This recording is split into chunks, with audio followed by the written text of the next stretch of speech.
2018 Sustainability Board meeting.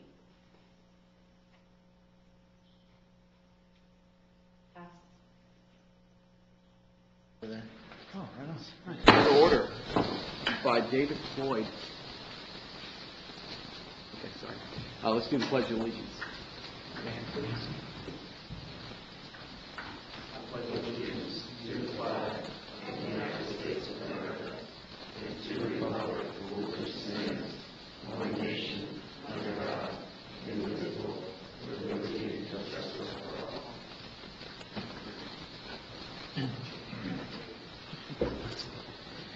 All right, we are going to start with any public comments. And non-agenda items. Just state your name, city, and where you live.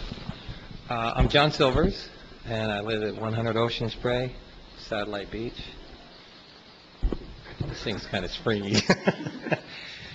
So it's a non-agenda item. And the reason I'm here is that, I've known about you guys for a while, and I've got a house.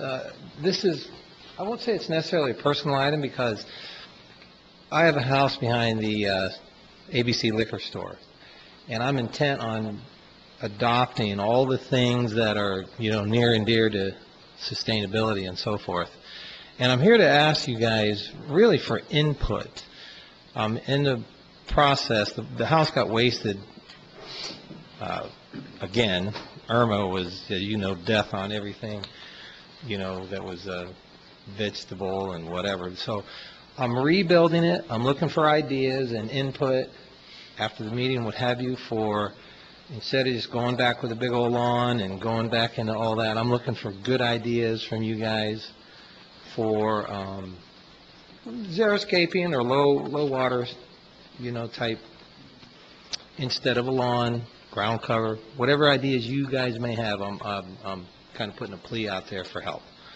Anyway, that's my non-agenda item. Thanks for your time. Actually, I'd suggest talking to the building official, John Stone, to start with. I have. Okay. He's putting in AstroTurf, I think, last I spoke to him. At his house? Yeah, he said so. Of course, that's a great suggestion. Because, well, the reason is that a formal subcommittee of this committee is the Climate Ambassadors that has been meeting since December, and almost ready to wrap up. And that group has come up with a whole list of different ideas, which I don't know how well formalized they've been at this point. Staff has took ideas and is working with it. But there was a lot of discussion and they were focused on the commercial. Right. But what works for commercial will work for residential. And there were a whole lot of things about reducing impervious, putting in swales. The list went on and on and on and on. And somehow if you could tap into that body of information, at least it gives a starting point. What's the name of you said a subcommittee? Yeah, the Climate Ambassadors. If you mention that to anybody on staff, they ought to know what you're talking about. Okay. Okay. Yeah, I mean, there's a whole body of information out there, obviously, about natives and ground covers and all that stuff. I'm looking for what really works well in our community, in beachside, a lot of salt intrusion on an ongoing basis, and so that's what we're looking for. I want to do it right this time, so the next event, my natives are doing well, they're recovering well, and that to me gave a lot of opportunity to belief that don't go halfway next time, do it the whole way. I think I have an opportunity to be kind of a flagship because of where that house is at, the attention it draws, and it's a commitment to this. It's directly behind ABC? Correct. It's that three-story greenhouse. Yeah, It's there. I know that yard. Yeah, so it's actually, there's a number of things I'm doing there that relate to all the sustainability. Lot next to it, right? Is that yours? Yeah, well, it's part of it. It's all part of the same lot. It's almost a half acre. Yeah, I'll be happy to work with you, John. Yeah, I Absolutely. appreciate it. Yeah, and to what John Ferguson said, John Stone has put a pretty good list together on the city website under the building and zoning heading, and there's also on the sustainability page as well, a list of native plants. And I can walk with you through those, and we're going to be putting a lot of those in on DeSoto, so you'll see a lot of the same plants being put in. A lot of them you already have, the blanket flower and things like that, but Yeah, very cool. the swales, like what John said, was, that's a great example of something we could look at your property. And when the small plant grant comes out, if that's something that the NEP decides to fund this cycle, you can apply for that small plant grant through the city and help get a little additional help in putting in some of that as I'm well. game for that. Yeah, I'll check you out after the meeting then. I'll give you my card. Thank you, I appreciate it. I just met your mom, by the way. Nice lady. She's wonderful. Okay, thanks for your time. There's lots of landscapes in the city that are either by design or negligence, pretty heavy into either natives or xeric plants that do well. I played with a whole bunch of stuff since the mid-'80s. Some natives do well, some natives don't do well out here. With storms, I found there's some natives I really thought were neat, but when storms came, I found out the trees were brittle. And so when they got The whacked- Mayos were that way. and then, other things are like, I used to be a fan of live oak.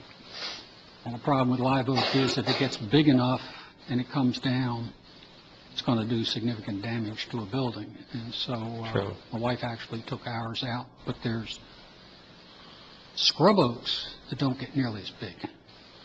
Okay. So if they come down and you didn't plant right next to the house, so what?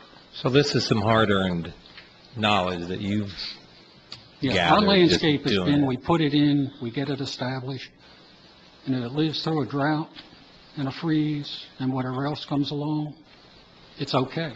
If it doesn't, it doesn't belong there. That's exactly my point. Let's get it to where it, and the other big piece of it is I have this passion to create habitat. Just to create habitat that is just really has disappeared, I suppose.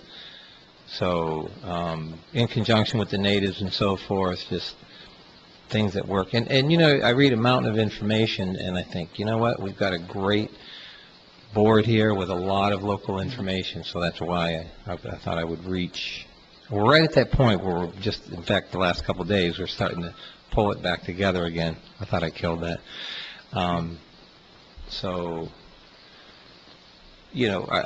Firecracker plants, they're incredible. There's a whole bunch of stuff that is incredible. So I don't want to spend a ton of money in the wrong direction this time, I guess. That's part of that, too. Better to do a little bit the right way. Yeah, that's what I'm looking for. So we'll help you out, for sure. Very cool. Okay. Anybody else? Okay, thanks a lot. Appreciate your time. Anyone else for public comment or? All right, this is our presentation by Denali we've been waiting for right here. It is the temperature science experiment. Please state your name and where you live so we can get some more information and what school you go to. I am Denali Narendran, and I am from Satellite Beach, and I go to Indian Harbor Montessori. Oh, awesome. I did a project on CO2 and air temperature because I really care about the environment. This is the greenhouse effect. When the sunlight comes into the Earth's atmosphere, most of the sunlight is reflected back into outer space, but some of the sunlight is reflected back into the atmosphere, and which heats the atmosphere, which can make the Earth warmer and can cause some of our delicate ecosystems to die. Without the natural greenhouse effect, to trap the sun's energy, it would just be 5 degrees Fahrenheit. CO2 traps heat and keeps the planet warm. Some CO2 is necessary to keep the planet warm, but too much CO2 can make makes the planet too hot for some of our delicate ecosystems. According to scientists, the Earth has been warming, and the only glaciers left are left in Greenland and Antarctica. Here, some of our political leaders are thinking. Some of the political leaders say that global warming is caused by CO2 and are not caused by CO2, and others are saying that it is caused by CO2. So I decided to figure this out by myself by doing a science project on it. My question was, can an increase in air temperature be detected with higher levels of CO2 by using continuous carbon dioxide monitoring? My hypothesis was that the container with CO2 would be warmer than the container with no CO2 because of the greenhouse effect. To do my experiment, I took a container. I took 2 containers. I put a CO2 sensor and a temperature sensor in one container, and just a temperature sensor in the other container. I poured CO2 into the. I took dry ice and waited till it turned to the state of a gas, and then poured it in the container with the CO2 sensor. And I waited till it read 2,000 parts per million. To record my data, I had a computer record every two times per second. Well, I recorded it by hand every 2 minutes for 10 minutes and every 10 minutes for an hour. I did 3 trials in the shade, and they all had the same readings.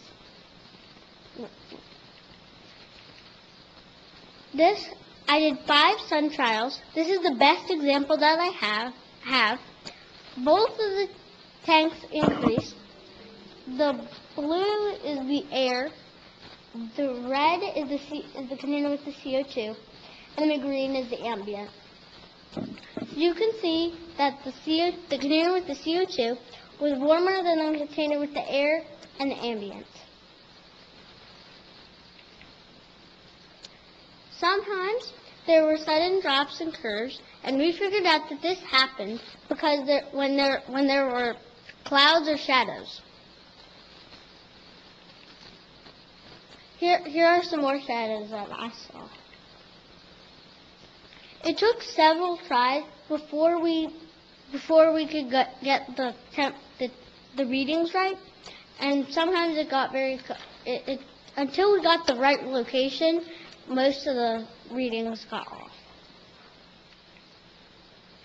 Here, these are the shade trials, and these are the sun trials.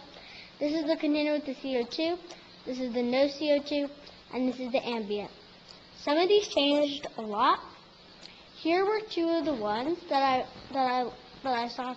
They were changing 1 or 2 degrees, which is a lot, because that is enough to change the temperature to make it so that a glacier could melt in the Arctic. Here is the average change in temperature.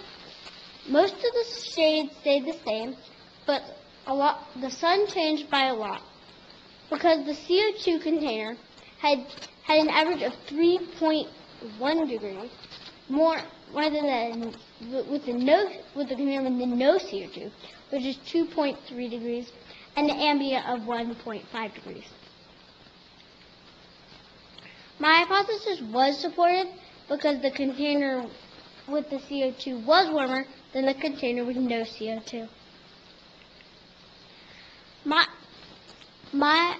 this can help scientists because when they are trying to come up with solutions to global warming, they need to figure out what the problem is and so they know how to fix it.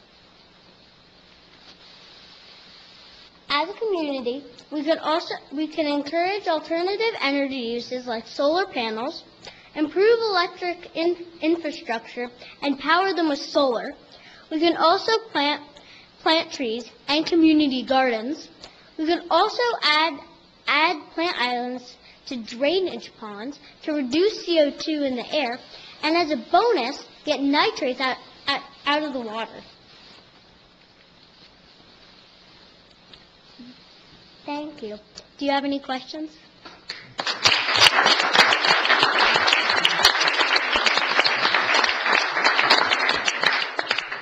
Denali, that was wonderful. Thank you so much. Thank you. That's remarkable. I want to invite you to come out to some planting days that we're going to have, so you can plant some trees next to some ponds and remove some nutrients. Does that sound good? Yeah. Okay, cool. I didn't get your age. How old are you? I'm 9. So you're 9 years old. Well, you're extremely impressive to do this, and Dr. Maria Montessori would be extremely proud of you as the first female physician in Italy. She was incredible, as you are. So thank you for doing what you do. You're welcome. Denali, did you want to Why tell don't you everybody please how you share? ranked throughout the district science fair? When I went to district and I got second place. There was another one that I saw. It was really cool. There was this girl. She took algae out of the water and she saw how much if CO2 could make it grow better, and it actually didn't. Oh. And I thought that was really interesting. That's cool. So how are you going to make a difference in this world, or in Satellite Beach, or in your community? What are you going to do? I was thinking that I could, because we have a garden at home, and I tried using hydroponic towers, and that seemed to work a lot better than ground gardening, because it used less soil, it was less work, and it also used less water. Very cool. And our car is electric. Very cool. You know you can charge your car here, right? Yeah. We have solar that's getting put on the roof. That was awesome. Very cool. Well, anybody else have any questions? Can we share your information? Can we share your project? Is that okay? Yes. Yeah? I think that'd be really cool if we could share that with a link on our sustainability board page. Maybe send a copy to the White House. I think they could. I'll buy a stamp.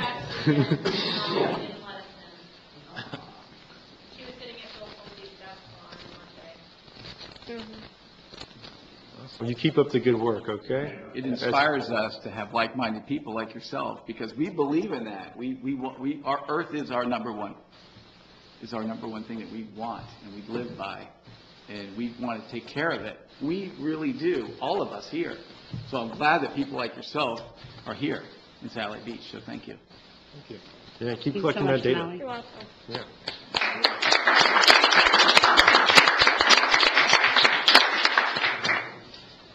All right. Well, that was All right. fantastic. We now have does anybody else have a comment? What did we want to comment I on? think it would be fun to see. Yeah, with.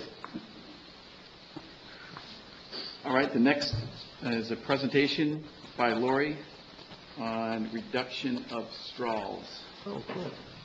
That's a really tough act to follow, and I I know, don't have a it's PowerPoint. How old are you? I don't have a PowerPoint, I don't have anything.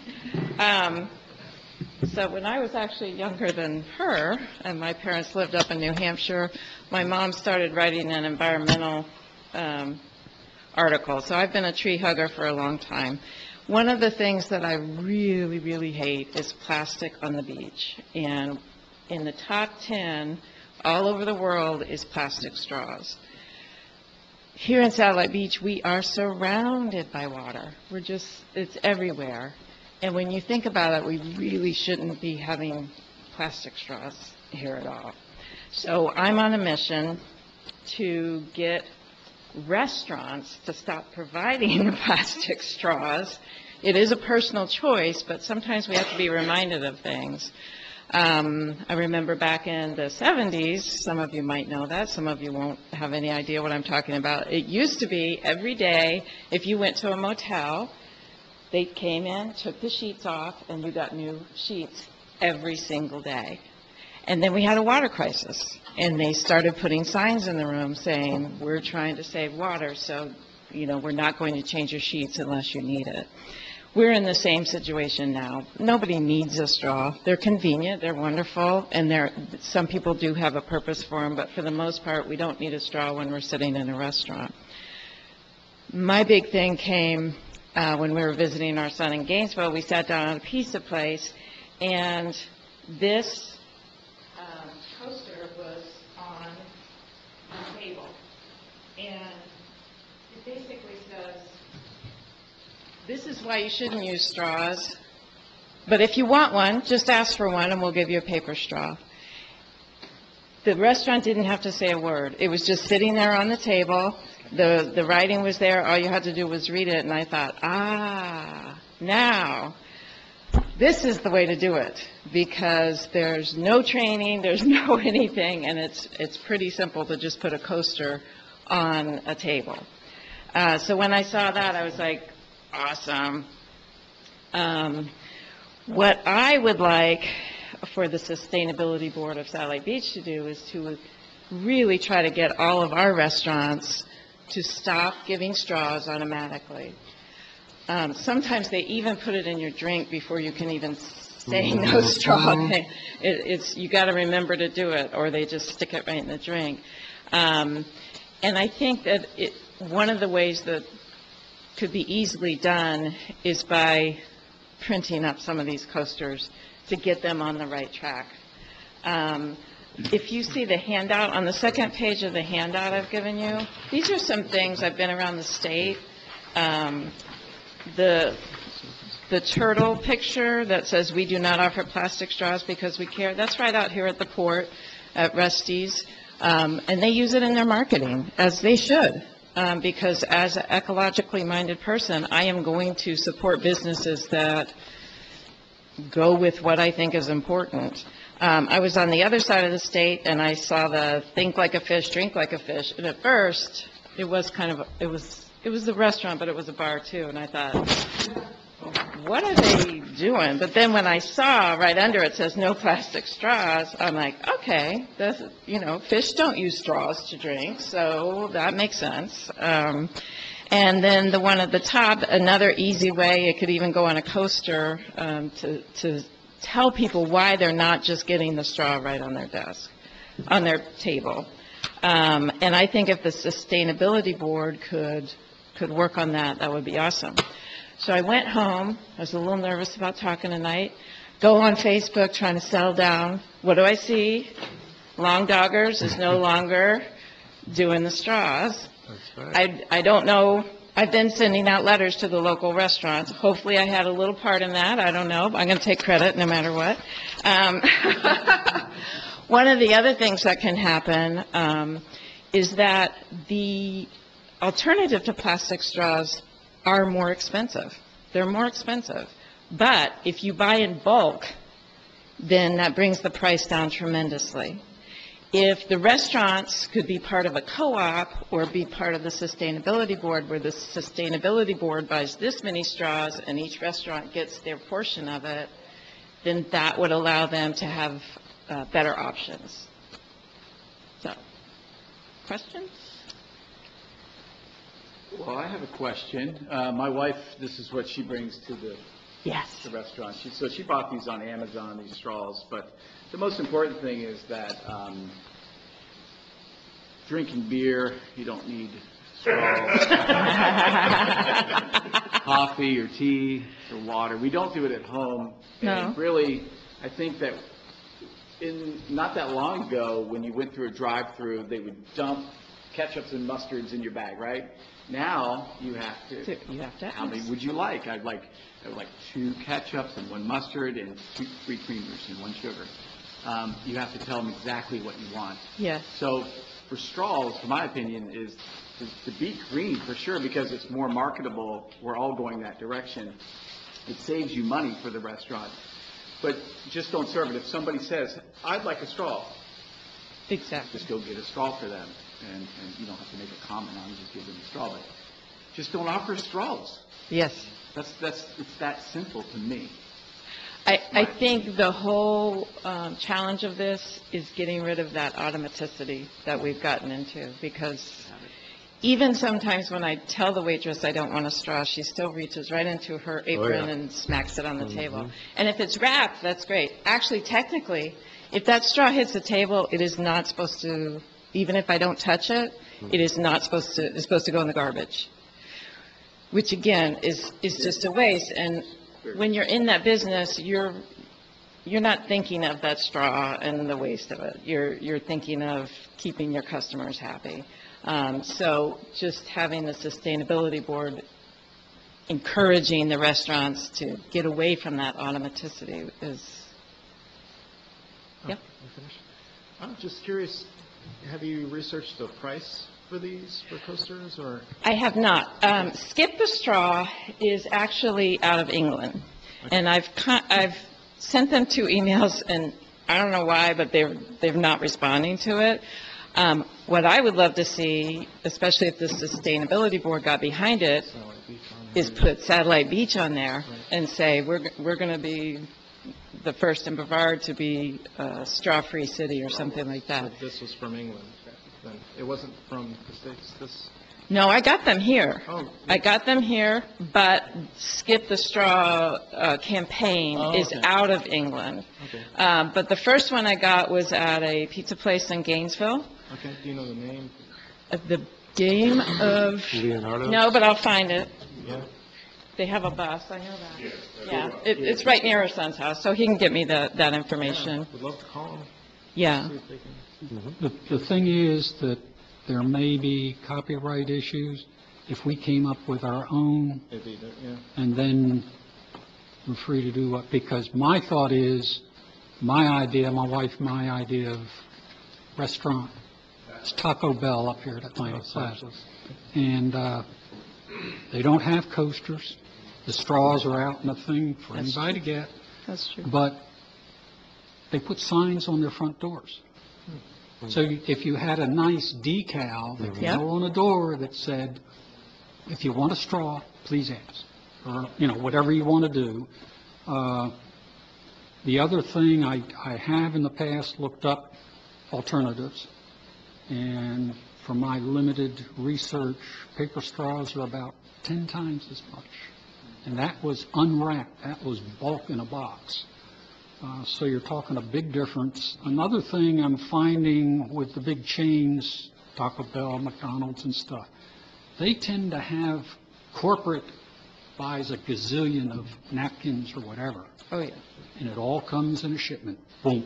right. And so if somebody's outside the norm, I'm not sure how much flexibility they get.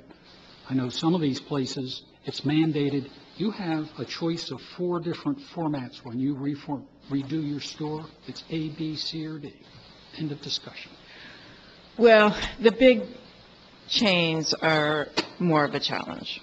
I'm still working on it, but they are more of a challenge. I'm thinking more of like Sun on the Beach is on the beach. How many places are right on the water? We've got Squid Lips, we've got, all sorts of places. And those are the ones that I'm going with. McDonald's, do I think I'm going to, I would die a happy woman if I got McDonald's on this. But anyway, do what you can. That's my thing. And we can certainly try to influence the homegrown restaurants. I like it. So, I have a couple things. We talked about KBB having a co-op on a lot of bags, biodegradable and compostable, things like that, right? Do they have the same thing with straws and straw alternatives? I believe so. Yeah. Okay. Well, and I know Rusty's at the port, the one with the turtle on their decal. They use a straw, I think it's made of algae. You wouldn't not, look at it. Oh, cool, yeah. You wouldn't know You that can it eat wasn't a too. plastic, it is green, but it doesn't, it's not unattractive. Anyway, it looks like a plastic straw. I've had it for 2 years and it's never degraded or anything, but if it hits the water, it starts degrading and the fish can eat it. Wow. Cool. And there's different levels, and it does take some time to find alternative straws that cost less. So when you're interacting with the local business owners, is that the opposition that you're getting, is the cost No. of the alternative? No, it's, of course, I usually only go there when I'm eating, so they're a little busy. So, I have little cards that I leave for the waitress, and the waitress always goes, that makes sense. But then when I see them go to the next table, it's that automatic thing that we got to try to top. And I think if it comes from management down, then it works a little better. I agree. And I think that, I don't know if it was you, it may have been you, someone was telling me that there was a restaurant, I think I brought this up at a previous meeting, in town, that they didn't give people straws, and that if you wanted a straw, you could ask for the straw, and then they would Yes. say you can get it in the corner, and you would go get it from the jar that was labeled Jar of Shame. Which I think is a fantastic idea. I'm not into the shaming part of it, just because some people, if you tell them no, they have to do it. So I don't like the shaming part of it. I want But it raises want the awareness, encouragement. and it gives an alternative. And that wasn't necessarily my point. But I don't like shaming either. But I do like the idea of just, it makes you think about it. It does. Rather than having that automatic process of, here's a straw, someone gave it to me, I'm going to use it, and then who knows what's going to happen to it. But I think that, all business owners are worried about their bottom line, and being able to say, if you don't buy straws, or you buy a tenth of the straws, or whatever it is, you'll find that you will save money. Exactly. And people will usually fall in line. Supported, right? What? Yeah, you'll be supported in that venture. So I know that Surfrider did a plastic bag pledge campaign with us before. Right. Maybe we could work something out that's similar. Because a pledge is something simple that a restaurant could do. Well, they have their restaurant, it's Ocean Friendly Restaurant campaign. Is it through KBB? No, Surfrider. Surfrider? But KBB actually does have straws, we just found it on Yes. their Yeah. list here. I think it's sticker because, it's Like less on the wasteful, window? just in the window that says Yeah. no straws. Well, that's what Litter Quitter is essentially, don't they? Litter Yeah, quitter, litter yes. quitter. Stickers on the window? So we can reach out and we can make a push, and if you want to work with us. And Yeah. Keep the Any way I conversation can going. help, I'm happy to help. Would there be any board member that would like to take this on as a project? I will. I pick up a lot of straws when I run on the beach, The so I'd the like to. liaison would like to liaise? Okay. I'd like Are you saying that, Look into I'd that, like to look into coasters. I really like that, because I like the decal on the front too. That the picture of the turtle one at Rusty's is right on their front door, and it's right on their back door. They also have it in other places, but it's right there when you come in. But it's eye-catching because of the turtle, not because it says no Right. plastic straws. So you'd have to have a really cool, We'll just get a turtle facing the other way. right. It's also nice too, because you don't have to do a lot of reading. Like, the other things are great and they're funny, but it gets to the point. Thank you. well, Dylan, are you saying that Surfrider already has some kind of a, A few different groups, and everyone in some sense is battling plastic. Carson coasters. well, That's just what it comes down to today. but it would seem to me that if they're already, Yeah, there should be Dabbling in some the kind area, of whether we try to get- I've already told Surfrider that they need to work more with some of the other people as well that are already doing stuff like the zoo. They're doing like so much with composting and zero waste with all of their events, and then now. So, I don't know, there's a few in the community that are doing quite a bit.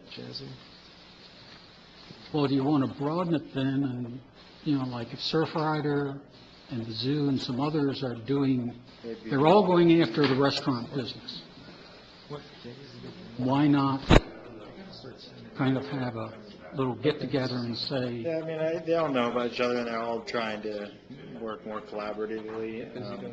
You know, I understand the whole concept about merging everyone, but at the same time, each group has its own influence, I guess you could say, or its own following. yeah, And so it's almost beneficial sometimes to have different kinds of groups saying the same thing, because you actually then reach a larger audience than if they were all to come together with one campaign. You may just reach a set audience. So I understand, believe me, I'm all about trying to make these groups work together as much as possible, but at the end of the day, I've seen that it's never a bad thing when there's a large number of groups all kind of saying the same message. So we're just going to have to continue this conversation. I think we're all for no straws in the restaurants, so we just have to come up with an idea and marketing plan to push to get. Jazzy, meet with me and we'll talk about it and put it on an agenda item for next meeting. Does anyone have any comments, any public comments about the straws? Okay, come up.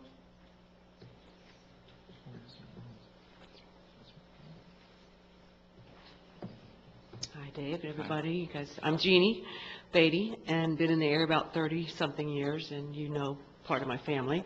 So my idea was when, Dave, you said what you said and you showed your straws, I thought that was great, and a lot of people are worried about the amount of money that they're going to be losing. That's why they're doing the styrofoam and everything. If a business invested in X amount of those, say they had hundreds that they ordered so many of them, and they could sell them and make it the knowledge that this is being done for the environment, for our area, for our county, then the restaurant could make money on the straws, and you wouldn't have to ever order any of the other type. I just wanted to I thought those were very good. Yeah, they're a bit of a cleaning, you know, you have to have this little tool. But the individual would have to do that because they would buy that from the restaurant. It's true. And then the restaurant, because the restaurants always are, I can't tell you Buy your how, own straw. yeah, how many people I've gone to, like when Nicholas was working at MRC, I went to every person selling and saying, why are you using styrofoam? What's the cheapest? It's the cheapest. Their mind has nothing to do with environment. Right. You can't hit, but here they could hit environment and profit at the same time. And then they could keep it. And then we go to the hospitals, because they're the big ones. But right now, for our community, I really like that idea. If you want a straw, give your kid a straw. You can put his initials on it. You take care of this. You clean it. Yeah. So That's that a was good just idea. an idea. Yeah. Yeah. And everybody can make a profit, and they wouldn't have to ever So worry you're about... saying the restaurant would sell the straw at the Yes. restaurant? And they'd have the sign on the door. Kind of like shopping bags, plastic, you have to buy it, right? It's like you go to Publix and they Yeah. sell you the recycled bag at Publix. Recycle Right. straw. And Well, it's the same kind of thing, yeah. Mm-hmm. Yeah, because then like I said, profit is the main bottom line for everyone. And if anybody's seen the video of them pulling the straw out of the Don't turf, talk about it. I hate whatever, we know. So, I mean, you can put that picture on the door. But it's a profit margin, like you said, but I really like that. I wanted to bring that up. Let them buy their straw. You want a straw, buy it. Right. And everybody's happy. And that's it. Thank you. Good thought, thank you. Good thought. Thank you very much. I'd like to know the history about straws, because why do we even have them? Because we don't have them at home. It's not like, hey, get you a drink at my house and here's a straw. You know? Well, you know what I would say? Coca-Cola with the bendy straw, that's the first time I could think of like a straw, like in an advertisement, you know? You could buy them. Yeah. Or they've got the famous Twizzlers. Twizzlers. Oh, sell Twizzlers. Edible straws. Well, this, What about that plastic, though? Well, they're edibles, you know. And the Yeah. packaging. Yeah, with the packaging over the Twizzlers, you know, the individual ones. Single one. Yeah. Yeah. Gotta have some sugar with your drink. anyone else with a public comment? You got to come up, please. And name and where you live so we can find you later. My name's Warren Winnick. I'm Lori's husband. I was just thinking it's an education thing. If we were to buy just some coasters for the businesses that said Satellite Beach on it with a little story on it, and they just threw them down the table. I mean, after 6 months of seeing them, a lot of people would sort of be trained. And, I mean, I think the major impact would be then, you know, because then the waitresses would be knowing about it, and it's just the repetition of it. So a splash education, I think it could be a finite thing and make a big change. And you know people take those coasters home too, so Well, that's if it looked cool enough, That's true. they'd probably be Right, some right. houses as well. Yeah. So anyway, it'd be an investment that would show people who we are, and then also I think it'd be a quick learn. Yeah, thank you. Good idea. Oh, great idea. Those notes down. Anyone else for public comment? He's pushing me. So I'm Katie Flynn. I'm from in Satellite Beach.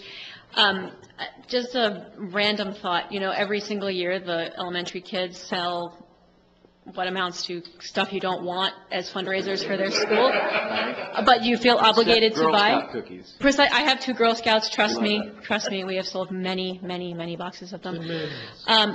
But what if we tried to work with the public schools and have the kids sell sustainability kits? You know, like Sustainability Board would love to think about something that. like that. They could get the little takeout containers. They could get, you know, a reusable cup. They could have metal straws, you know, bamboo silverware, and you can get the whole kit for X number of dollars and go out through the neighborhoods and try to sell them to people.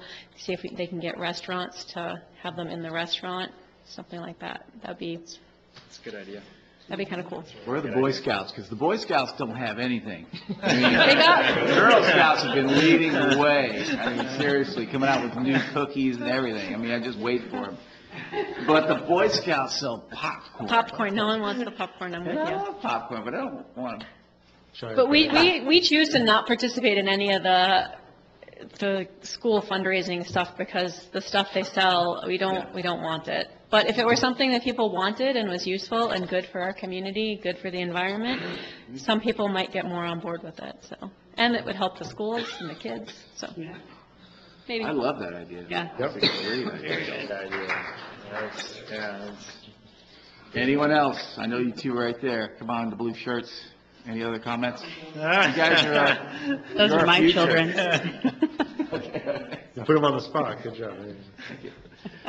Okay, next is our staff update by Nick. Staff update, keep it short and simple. We had a Junior Sustainability Board meeting today.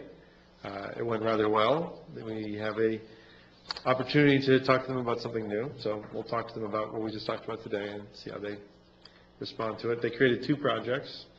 They want to create a greenhouse, and they want to put in refillable water bottle stations at the Laura. So the idea to, you know, because filling up your water bottle at the water fountain is cumbersome and not really practical, but having a station where you can put your water bottle in would incentivize the use. So those are the 2 projects that they created, so for their agenda items. Currently, I solved the rain barrel issue at the community garden, so I need to fix that. It was leaking because of the amount of soil there was uneven, so I need to go back and fix that so our community garden can get its irrigation working again. And then next, I would like to invite board members to participate in a number of events. First event will be, if possible, if you can attend, on April 6th at the Marine Discovery Center in New Smyrna. I'll be driving out there at roughly 7:30, leaving from here. At 9 o'clock, we're going to harvest Spartina grasses from the Marine Discovery Center, where there's a large wetland area. And we're going to use those grasses in our swale project and shoreline project along the ponds. That's where the grasses are going to go for the most part. And then those will be planted in late April, on April 21st. That'll be the first planting day. And there's a flyer up in the window of City Hall. And Did you say April 1st? 21st, April 21st. It'll be predominantly with FIT students, but having leaders and supervisors like yourselves there that I trust that can do just the job of making sure that they're doing everything right as volunteers. Sometimes the oversight aspect of these types of work days are really, really important. And we should get around 20, 25 volunteers from FIT, hopefully. And I'll reach out to other groups as well and invite them to join us. And we'll be planting the meeting along DeSoto, and we'll meet at DeSoto Park, where the Manatee Canal is, and then we'll walk down and do some planting. We'll have the bathrooms open by the ball field so that people can use the bathrooms. There'll be water, tents, and that kind of thing. And then on April 22nd, on Earth Day itself, we'll have an Earth Day event at the DRS Center. Currently, we have Coastal Kitchen Food Truck that has agreed to be there. Marine Resources Council, KBB, I'm working on getting the zoo there. We'll have a couple of different tents, and if anybody wants to come up with any fun ideas that they want to do, I'm talking to Waste Management, trying to get them there. If they can be there, I'm going to try to have them run a booth with some recycling versus non-recycling, 30 seconds, sort them as fast as you can kind of situation. We're going to put a couple of posts on Facebook inviting people to come out and recycle their stuff there that day. And anything else, I might build a little wheel that people can spin to ask questions. I don't know. Try to make it fun, try to make it kid-friendly. Any ideas about that event that you guys want to see out there on an Earth Day event, let me know. I think I might get one of those beekeeper guys at the Beehive to come out, maybe a falconer or something. Try to keep it earthy as possible. So any ideas about that, let me know. And other than that, we are chugging along with our SEAS program is going well, and the workshops are going well. And the next workshop will be April 26th. Thank you, Jazzy. It'll be Sea Turtle Preservation Society. We're talking about sea turtles and sea turtle lighting, and invite you all to be there for that. Other than that, I have just a little note to remind everybody to come to me with their projects, please. Chris has done a great job with bullet pointing whatever you're working on, coming to me, working with me, talking about it, and then we'll try to get some of those projects that everybody's working on going. A bold definition of what those goals are for whatever that project is. If it's going to be a straw project that you want to work on, for example, we'll come together, we'll create something definitive and bring it forward. Try to keep that going as much as possible. Because I know I kind of forget to follow up with you guys sometimes. So a little one-pager Word document summary on whatever the project is, and we can move on from there. And then the next thing is that next month, hopefully I'll be able to come back to you with the language for our small plant grant that we'll use for the lagoon front homes that we can then bring out to the residents. And I think that's a lot. I think that's enough. That was enough. For the workshop on the 26th, that was originally going to be Dark Skies lighting? Dark Skies and Sea Turtles. Okay. Two things. I did talk to Dark Skies, and I'm going to try to get as much information from them so that we can kind of present, hopefully by then, the preliminary status of Hightower. Awesome. So yeah, I got in contact with them, and they finally got back to me today, which was nice. Great. Persistence. Real quick, the planting at DeSoto Park, what time is that? So the DeSoto Park median from 9 to 2. Thank you. Yeah, from 9 to 2. And then the other one, is that at the Schechter Center, DRS? DRS Schechter Center from 9 to 2. Same thing. I like 9 to 2. It's a nice, short, functional window. People don't have to stay unless they want to. And also, I'd like to state with the Delora, with the water station, I think because of what's happening in the community in the United States of America, that we're not listening to children, apparently. I think that we need to make something happen with this. I think that with the water thing that they were talking about, I think it's important that they have little water jugs. Have a station where they put their, I think that's...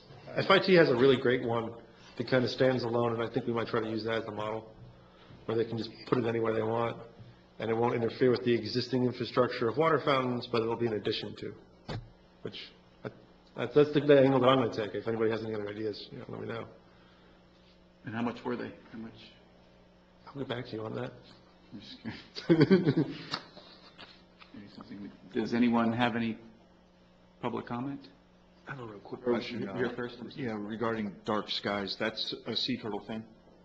It ties in It with ties it. in. I mean, dark skies in general is about eliminating light pollution and sky glow.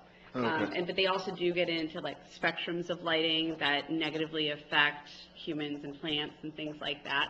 So sea turtle lighting is still dark skies appropriate lighting. Got it, okay. I was wondering if there are any local statistics about the effect of light on sea turtle hatchlings and things of that nature. I wasn't sure if we had any We local actually, data. we had I'm sure that there is data, but I know when we did the presentation, which I think was in April last year, if you want to go back and look, we actually had a member come up and speak from the base. And she said that due to the fact that, that's basically like a federal property, they have to strictly abide by federal protected species guidelines. So they basically, their beaches are completely dark. And she said that the data shows that the sea turtle nesting is the highest, I believe she said, along the entire east coast of Florida, right there in front of the base where it is the darkest. I believe I have several copies of a technical report written by the Fish and Wildlife Commission on sea turtle lighting. I can get a copy to Oh, yeah, Julie, and it may be available online as a digital. Thanks, John. This is probably nearly 20 years old, but I don't know if you've ever seen there's a couple that will be, you'll observe them during the summertime with some giant nets, and they're walking on the coquina at Sun on the Beach, and literally they're catching small turtles and making some scientific observations and then putting them back in the water. But I've seen both of them there probably the past 3 years, at least once or twice at Sun on the Beach. And again, they appear to be official. They're not being covert at all. They're certainly prepared to be marching along the coquina and things of that nature. And you'll see them, they'll hang out for a while, and whatever observations they're making on the sea turtles, I've just noticed them when I've been kayak fishing or something like that. I'll look along the shore, and then all of a sudden there they are. So Well, I'm not the- exactly sure what they're doing, but again, they're not trying to be sneaky about it, and they're certainly being very careful when they're handling them. well, it's either UCF or UF has a very strong sea turtle program. Dr. Llewellyn, I'm trying to think of his last name. Earhart, yeah. I don't know whether he's still involved. I was talking to him in the mid-'90s. They've been keeping statistics, doing all kinds of stuff, so. And that's where I was wondering if there's local statistics being kept by a custodian of that nature that would bring a lot of credibility to. Well, the their statistics. program had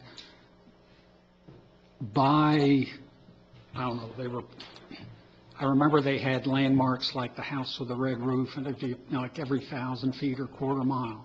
And each one of those sections you could go through, and they had how many of the three species during a season were counted, and, large quantities of data. Yeah, they've got someone every morning driving a four-wheeler up and down the That's what beach. you see. So, I have a picture of Loggerhead, March 18th of this year, washed up, dead. oh, damn. Loggerhead turtle, it's right here. This was in the morning, just walking on the beach. So this stuff is real. I mean, this stuff is right on our beaches, and we have to make a difference with the straws, with education. I mean, we have to do something. On that subject, the Sustainability Summit is now on YouTube, so if you guys want to share that.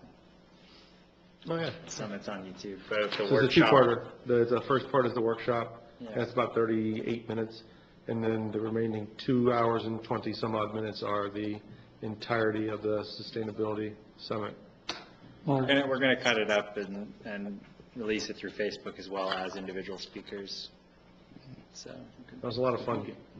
For what it's worth, part of the reason we have Hightower is because Llewellyn provided us a letter that said that outside the Archie car, that was about the best sea turtle nesting in the country. Do you have any contact? And the reason is because South Housing was there, there were no condos.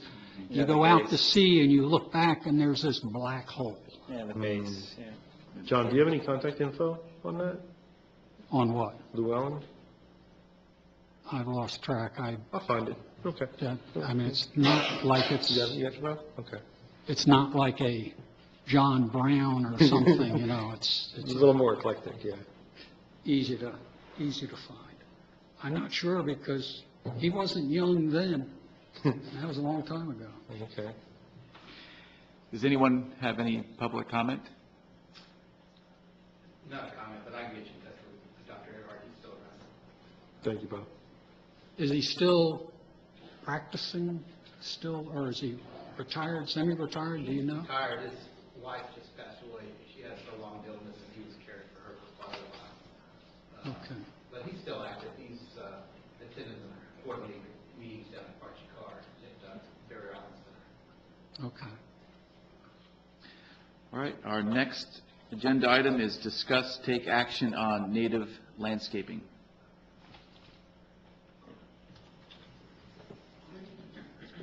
Who was doing it? That's what's on our agenda. Is that our big? Oh, so he's not. Maybe table it till next time. Table it, okay. Next one is project updates from board members, brainstorming. Agenda 8, do you want to go round robin on that? Do you want to start with Dylan? So I've got a bunch of different projects in the works. Probably one of the biggest is a documentary on the city of Salt Lake Beach and climate action and just sustainability in general. We're in the works on that right now, so that would be what my update is. I'm going to be working with Nick on getting rid of straws in the city. Yeah. Good update. Question, what's the schedule on solar on this building? We have a meeting on Friday at 10 a.m. to discuss exactly that with the second highest bidder. Really? So we've lost the Brevard Solar? Brevard Solar's yes. out? They have stepped back, although they would like to still remain involved in a capacity that's more fitting. They gracefully have allowed the second bidder to step forward. Can you say why? Personal reasons. Yeah.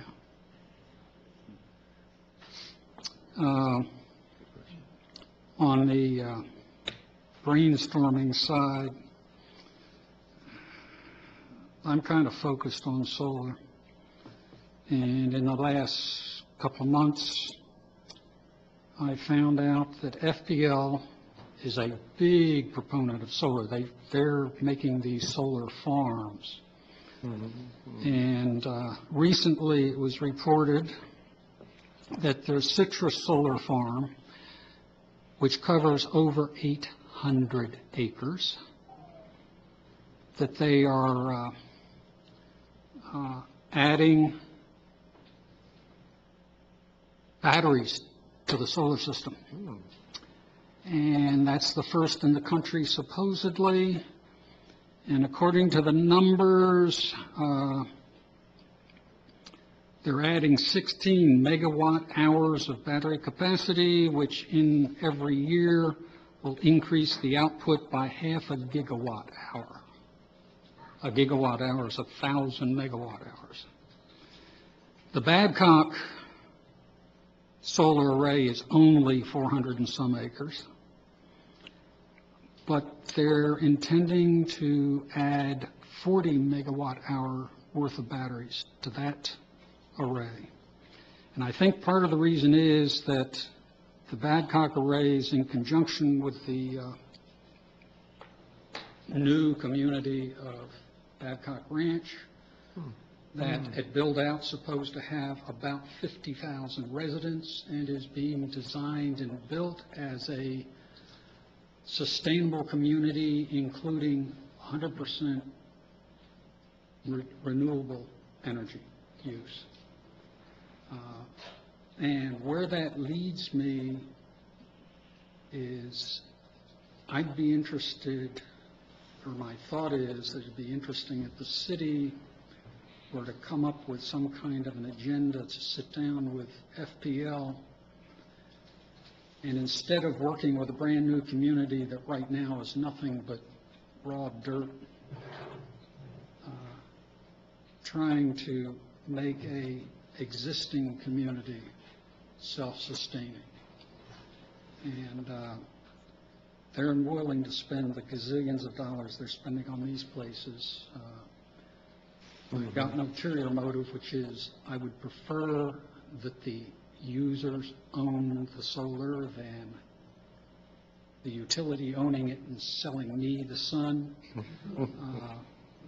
And I think there's some ways that can be done. We may have to move in that direction, but at least nudge the behemoth. And kind of along the same lines, I was really impressed with Carlos Castro's presentation during the summit. Chris, okay. Starts with a C. And I was particularly impressed with the anaerobic composting. And the reason is that when you take organic material and compost it like you're doing or going to do with the public stuff, you get good compost and in the process generate CO2 and water. With anaerobic composting, you get an intermediate product, which is methane, which is lethal as far as the atmosphere. But when it burned, it produces energy, CO2, and water.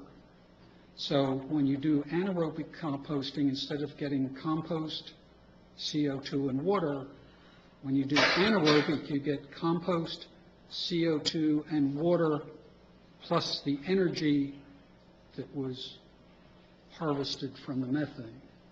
So the end product's the same, except that you get some energy out of it too, and apparently not inconsequential, since he said they were running the trucks off the methane. So The whole operation is supposedly going to be, that's the plan. Hmm? The plan is that all of the energy that they use in all the waste will come from the waste. Yeah, That's that's a lofty goal, and That's it, you mean well- it, but the point is, it seemed to me like that topic, and I know there's others I'm interested in, be interesting again to have kind of an agenda and say, let's have a discussion. Because I think we could piggyback with some of the stuff they're doing, and I'm not into reinventing the wheel if somebody's already done it. But that's a conversation we can have with Waste Management, I think, because I think they would be the ones to use the methane for their vehicles, possibly. They're going to tell you that they don't have the money to make the plant and everything else, okay? They've already got a plant. I don't know how things are working. That's the point. I don't know, okay? I'd like to know more about it. He just teased us with information. All right, we'll do some more research. Yeah, but, again, these are long-term thoughts that I think are worth considering. Could I add something to that real quick? I think one of the interesting things about the bids that we had for solar was we didn't really have a storage for the energy we were going to be collecting. Wasn't that kind of an issue? Oh, the battery versus no battery? Right. Yeah, it was brought up. The main idea behind the battery versus no battery was during an emergency situation, would we need that backup battery power? Since we have such a new and barely used generator that works really well, that would be enough power to kickstart the solar to turn it on and all that.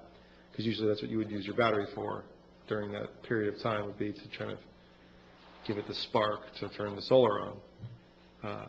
So it wasn't a necessity, but that will be part of the conversation I have tomorrow, to see what this bidder will be able to do, and we might change things a little depending on their price points and where they're at. So I'm excited for Friday because I get to have those conversations.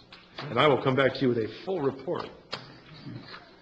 That's part of the issue is solar's gotten to the point that you can make a reasonable return. You know, it isn't tree hugging for tree hugging's sake. You can actually make an economic argument. Batteries haven't quite gotten to that point yet, but that's one reason I'm interested in FPL, because at least at that scale, they appear to see this as beginning to get to that point. But it's a whole lot different when you're dealing with gigawatts than mere kilowatts. Yeah. And so Storing batteries is difficult because it's not good for the environment. It's hard to dispose of them, and that's the challenge with that, I think. Along with the battery last.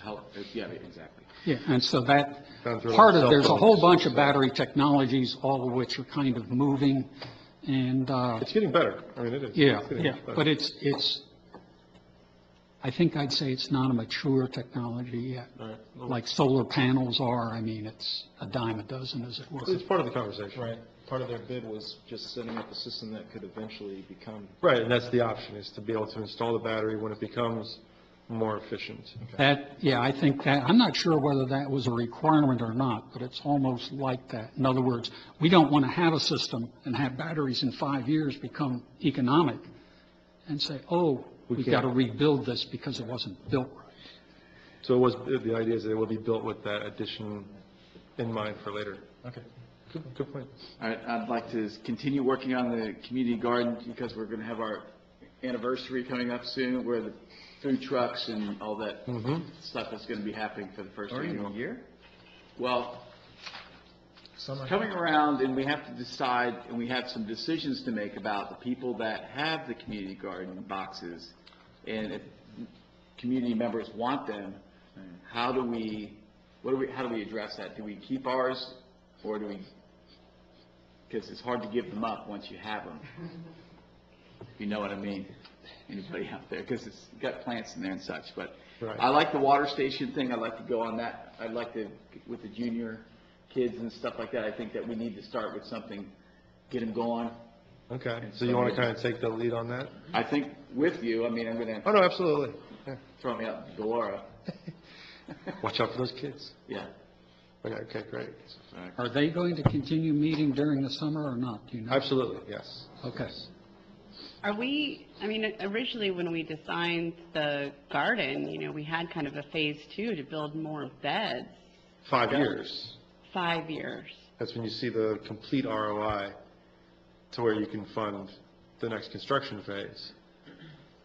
However, if there's an motion to change that, that is up to y'all, but the way that I saw it working out, to the chagrin of some that may have beds, is that it would be a 1 year on, 1 year off situation, so that people would be able to then join in on the fund and get it a year under their belt, and then those that did the first year would be able to reapply and go back to the list after taking some time off to allow for others to enjoy the community garden. It's only $50. It's not a lot of money. I think that's part of it. We may have undercut ourselves. I mean, I think people would have been willing to probably pay twice that, just judging by the amount of support and the amount of people that want to get a bed. I have a list of 20 people already for next year that want to get a bed. Well, what about an alternative business plan? Why not let somebody, if you know what it costs to make a bed. $110. Okay.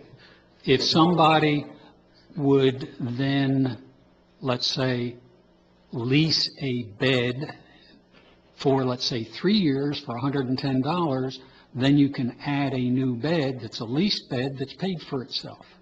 Sean, that's John. right. John's got the That's why he's on brain. the board. John's got the brains. I like it. Yeah. Gardens for lease. Well, no, We have the space. The point is that you make it desirable that people say, I'll pay to put in that bed so I can have it. But you can't say just for 1 year, but you've got to make it, again, cost effective. Because the season, if you have the plants going, and then they say, well, now it's yours, John, you're like, Yeah. okay, John, well, I hope Thank you like for all tomatoes." those tomatoes, yeah. Yeah, hope you like tomatoes. Yeah, so anyway, that's just a thought. So do we need a motion to move along the process of increasing beds? Well, we can motion anything, it just moves on to. We have a public comment. Council. Oh, it's okay. Do we have a public comment? I'm going to wait till you get done with the topic. Okay. Because I want to go back to the solar. Oh, okay. Yeah. So the aeration project in the canal that dead ends at Island Drive is hitting about the 6-month mark right now. There's been a proposal to change the mode of aeration. Right now, it's micro bubbles, and there is actually a nano bubble technology, which evidently nano bubbles are so small that they actually aren't buoyant. They won't float. And what they'll do is proliferate the bottom with oxygen and things of that nature. They have 2 nano bubblers in the canal right now. There's one at the end, and the last dissolved oxygen measurements that they took, they were reading, I want to say it was 170% dissolved oxygen at the end of the canal, which typically ends of canals are fairly devoid of oxygen. So it seems as though there's going to be some movement to change the mode for all the bubblers. There will be a kind of a secondary win because we have a neighbor that is a little bit upset about the bubbler project. He's got a bigger boat that uses AC, and his AC intakes are getting fouled up, and his conclusion is that it's the aeration project that's causing that. So the nano bubbles, will be able to address his concerns as well, because the amount of water that's being moved by the micro bubbles is pretty significant, and the amount of water that's being moved by these nano bubblers is almost nil. You'll see just a little tiny disturbance of so it sounds like Allied Group is all on board 100% to fortify the project now with nano bubblers. What the timeline is, I'm not exactly sure. Dr. Treffery sounds like he's pretty excited about it as well. And I've been trying to get some information on what is occurring to the components on the bottom, and I haven't been able to get any really finite answers. I don't know if you remember when I first spoke with you guys about this. The whole idea was that the oxygenation was going to gas off nitrogen, and that the phosphorus was going to be consumed by an additive to the project. And I haven't been able to get a good answer as to how much of the bottom has changed, if any at all. There was some proactive communication going on at the time when there was a buzz about a potential fish kill because of all the brown algae in the lagoon right now. There was some chatter that the amount of oxygen that's in that canal was significant, and I think that there was the opportunity to also sell the benefits of a supplemental oxygenation of the lagoon. Might have been a talking point. So that's about it for that. I'll let you know when the nano bubblers go in and the micro bubblers come out. I don't know if anybody's had a chance to see it, but it's, those bubblers that are in there now are moving a lot of water.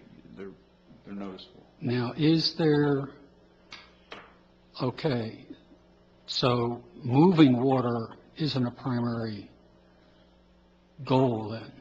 Moving water, no. I think some of the points, and if we have to revisit, the way it was proposed, I think some of the points were that the water would get clear.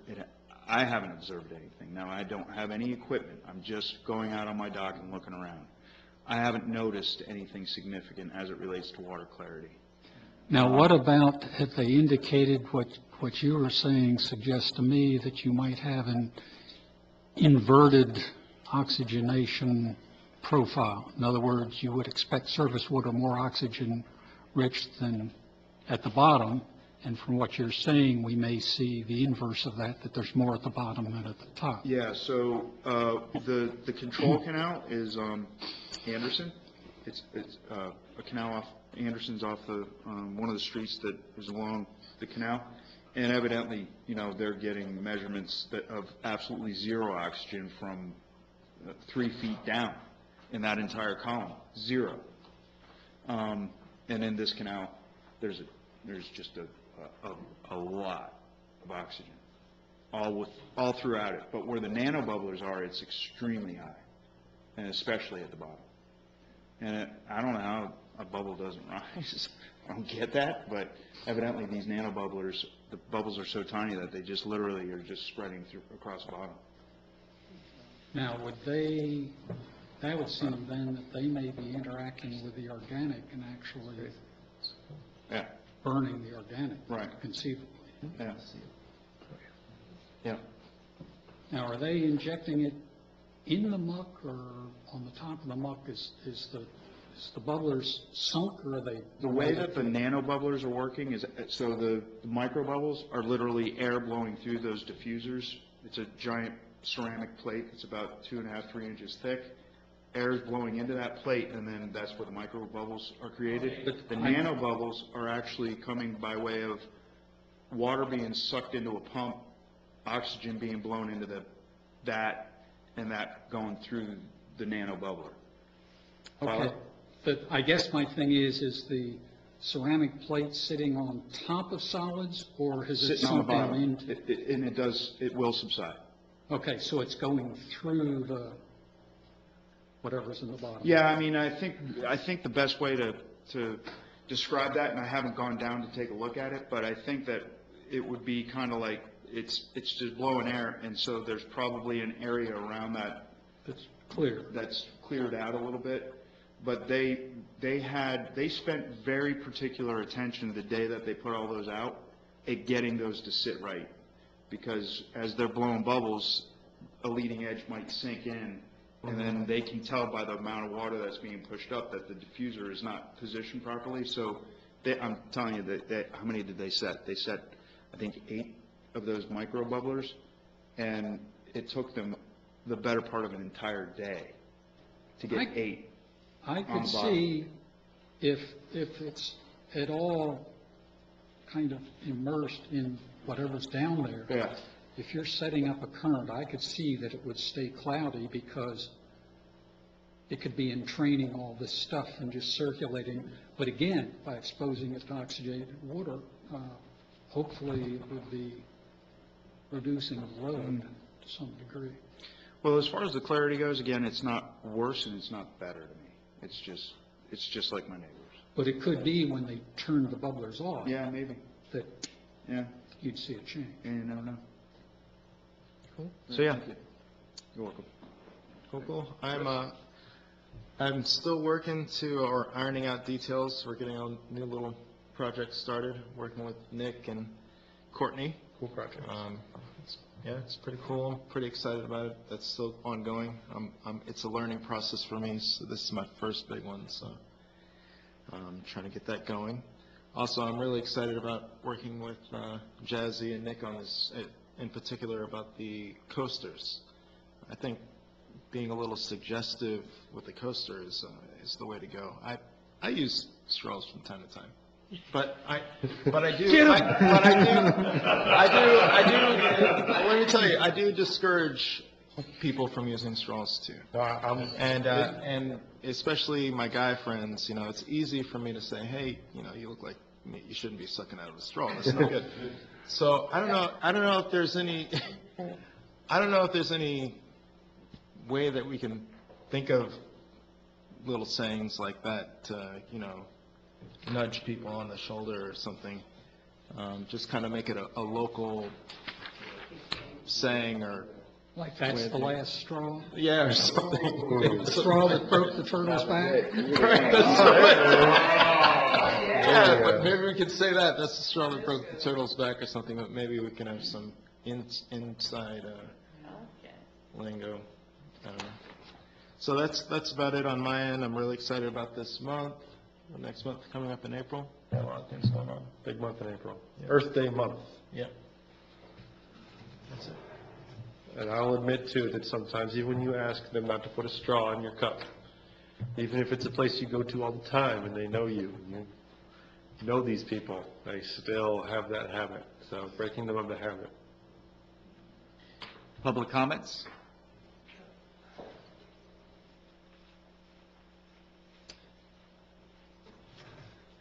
Hi, John Silvers again. I believe you touched on something regarding the solar system that's going in. Okay. And my question is this. I'm in the throes of making decisions on an 11 kW for my house. Okay. And one of the revelations was that all of these great pricings on solar are all, grid-tied, non-battery backup systems. They've taken the batteries, at least all the initial competitive bidding you get, are non-battery backup. So that's great, you're grid-tied and you're selling back and all that, but then all of a sudden you discover that should you lose the grid, best you get is on one of the options is a 2 kilowatt backup generator from your solar, and this is on a residential system. So then I went back to my bidders and said, hey, let's add back in as an option battery backup, because not only do I want to have $10 electric bills when times are good, I also want to turn the lights on more than a couple bulbs when the grid's down. So I got all my requotes back with the battery system. I thought for a second, I'm a contractor, so I'm always dealing with generators. I thought, well, let me do an analysis just using a typical generator, whether it's a Generac or what have you. I just took a typical freestanding generator. Actually, it was about a 13 kW generator, a totally portable generator, and I ran the numbers. And it really came out that it was very competitive to do just forget the battery and all the issues that are related, the safety issues with batteries and stuff. It was really competitive to just buy a freestanding generator, 13 kW. And I was curious if you guys had looked at that. Well, that's the situation we're in, because we have a generator for City Hall already. So it's a generator that we would use in the case of a hurricane.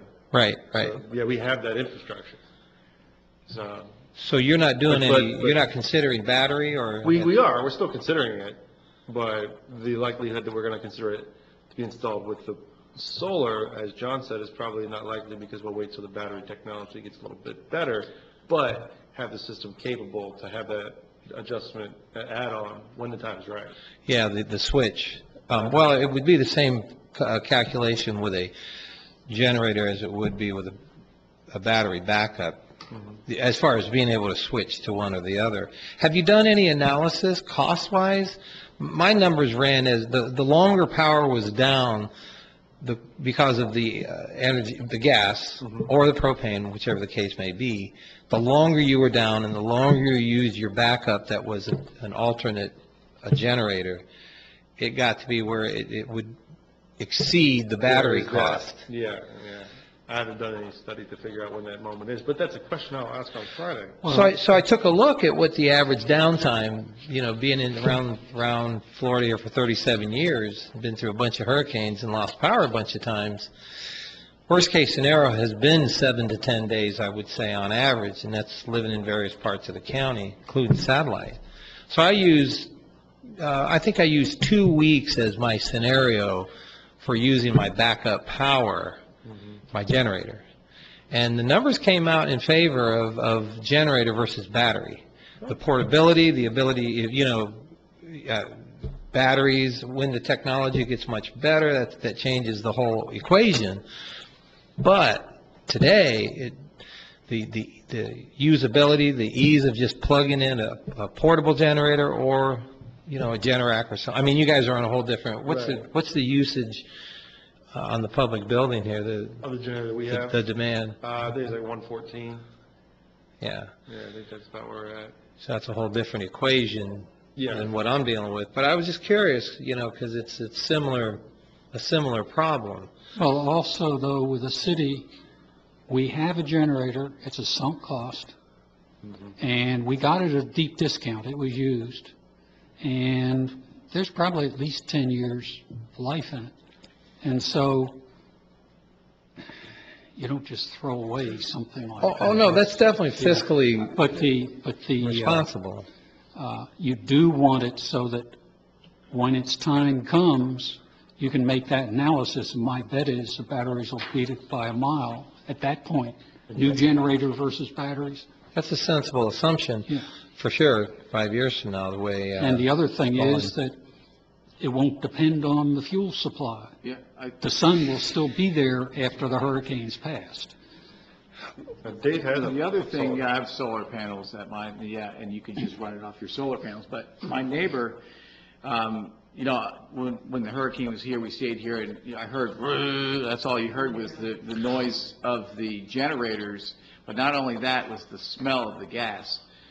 So what my other neighbor said, you know what? Propane is way cleaner and better, and your engines are way more efficient. They stay so you cleaner. have to start those engines every month or so.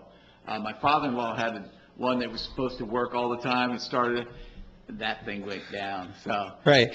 Well, it's an interesting point when you talk about the noise and all the things. Gas too, around here. When you talk about the things related to, the peripheral issues of a generator versus battery, and really they're equal, because if you take the explosion possibilities of batteries, especially in a confined space, you really should put those batteries in their own little block house, if you will, separate from your residence. So a well-designed system has a separate place for the batteries. Right. Okay, or at least an enclosure and stuff. That same enclosure, and that was part of my analysis of setting up the system, it was an equal wash. Because if you did batteries, you want them off because of the off-gassing and the potential for explosion. So then you'd put your generator in there, make sure it's adequately ventilated either direction. So the noise, you're right, you're sitting here listening to that noise. When you put it in build yourself a block house adequate for the size you're doing, that noise factor then gets to be far less with a generator, though it is a consideration for sure. But it's the money, the money and the ongoing, the maintenance, because my take was that batteries were like 5 or 6 years lifespan, today's technology. 10 on the outside. 10 on the outside. That's all that Tesla will guarantee theirs. And it's not just the years, it's the number of cycles. Yeah. And so if you cycle it more often, you won't get 10 years. Yeah, I would, so anyway, there's a lot, I was just curious, because you guys have a lot of input. Oh, yeah, we went through a very lengthy process. Yeah, and you came up with the current, use what you got, and worry about it later. And for a homeowner, there's another option. There's a lot of stuff I've seen on the internet with an electric car. You can run, if you size your solar array right, you can literally run your electric car off the sun. And during a hurricane, if you've charged up before the hurricane and you do it right, you can feed your house off the car, backfeed from the battery. Now, some of the manufacturers, I think, will void your warranty if you try that, so you'd have to look into all that stuff. But that's something a lot of people are talking about or actually have done. So they've got a car with a 14 kilowatt hour battery. Right. And they sit there and they don't try to run the whole house with it, but they use it judiciously. At night, perhaps, when you're not producing. Yeah. Thanks, But John. anyway, there's Yeah. all kinds of. We can talk about this more after the meeting, Yeah. too. Yeah. Okay. Could I- Thank you again. Could I bring up one more tiny thing? Sure. We'll give you one more chance. All right, one more thing. So, we were talking about the straws and we were giggling about it, that was, I think that was good. And what came to my mind was, I'll just tell you how my mind works. I automatically thought, if we're trying to advertise this, I thought of like abortion posters, that are too graphic and really send out a message that kind of, jolt you instead of Or you mean making like it the fun. sea turtle image? Yeah, like the sea turtle image. It's jarring. Do we have an artist that can help us create the coaster or create shirts that show the image of maybe the turtle with the bag over its head or something like that? No, but it conveys the message without being so hard. I know it's a hard message, but at Like the same political time, cartoon style imagery. but not to the point where kids want to go out and actually Graphics, turtles. but not graphic graphics? Right. Just an idea that I'm putting out there. Well, there was a cartoon, Don't Choke. Choke, croaks. Don't croak, smoke, don't smoke, don't croak or something? Croaking, it was a frog with Yeah. I remember that. It was a cartoon thing. Anyways, we could talk about this for a long time. Yeah, I'm just wondering if there's an artist that we can. Yeah, I think know that's too. something that we'll have to further discuss, I guess, next meeting. I can't imagine there aren't a bunch of artists in a community of 10,000. Adoption of the minutes. Motion. Matt, to adopt. Any second? I wasn't here, so I don't think it's appropriate for me. Yeah. Chris, second. John Burgess, Yes. Christopher Reeve, Yes. Matt White, Yes. David Bigliotti, Yes. motion carries. That's it. It's a wrap. All right, huzzah. Thank you all for coming out.